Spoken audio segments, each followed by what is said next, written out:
This file was recovered from the Unsolved Archives. Its clearance has lapsed. Nothing in it has been corrected. Jess Marlow died on a straight, dry road she'd driven 1,000 times. The car left the lane, hit a tree, and that was that. Driver error. Accidental.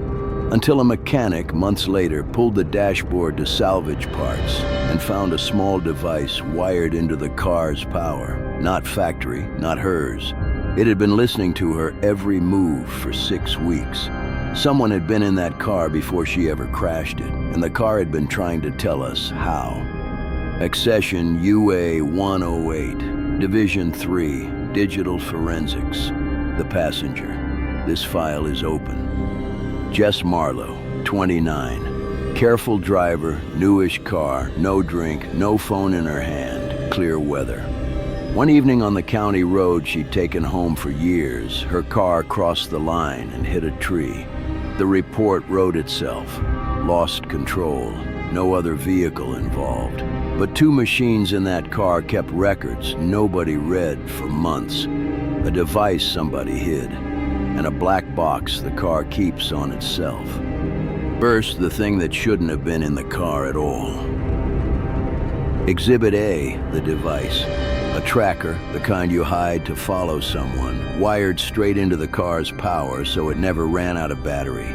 Its history is a diary of Jess's life. Every stop, every night for 6 weeks. Her work, her gym, her mother's house. And one location that repeats, a car parked down the street from hers, over and over, watching. This wasn't lost by accident. Somebody installed it. Somebody read it. Somebody knew exactly where Jess would be and when. So the crash wasn't the start of this. It was the end of it.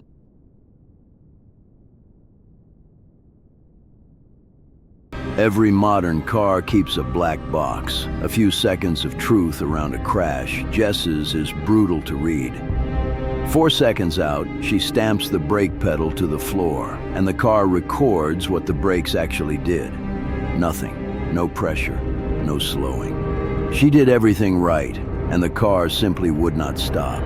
Brakes don't fail clean like that on their own. When the mechanic looked, the line was cut, not worn through. Cut with fresh tool marks by a hand that knew where to reach. So the archive stopped asking about the road and started asking about the device.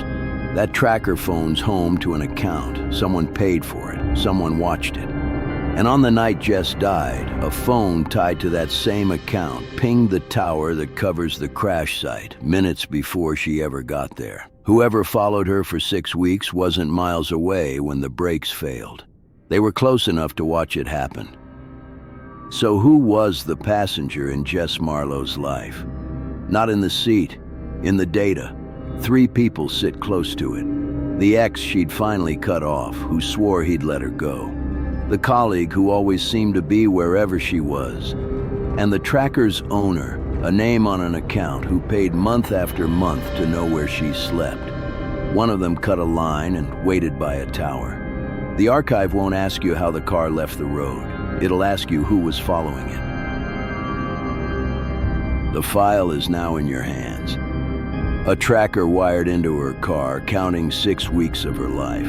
A black box that caught her breaking into a wall that wouldn't let her stop. A line cut clean by someone who knew the car. And a phone by the crash site that had no reason to be there. The archive won't ask you how Jess Marlow crashed. It'll ask you who was following her. Say the name in the comments. The archive won't confirm it, but the wall remembers who called it. One detail still doesn't fit. The hidden tracker kept reporting for 9 minutes after the crash from the wreck, then jumped in a single ping to a ridge 9 miles away and went dark. No road connects them in 9 minutes. The same 9-mile jump appears in exactly one other sealed file in this archive. This thread stays open. The wall of detectives.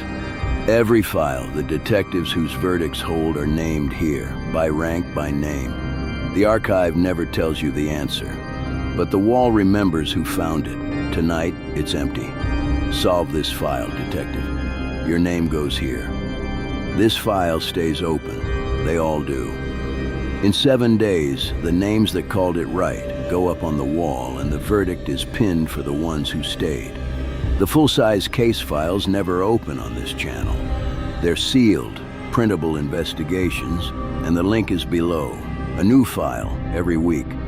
The archive stays open. So should you.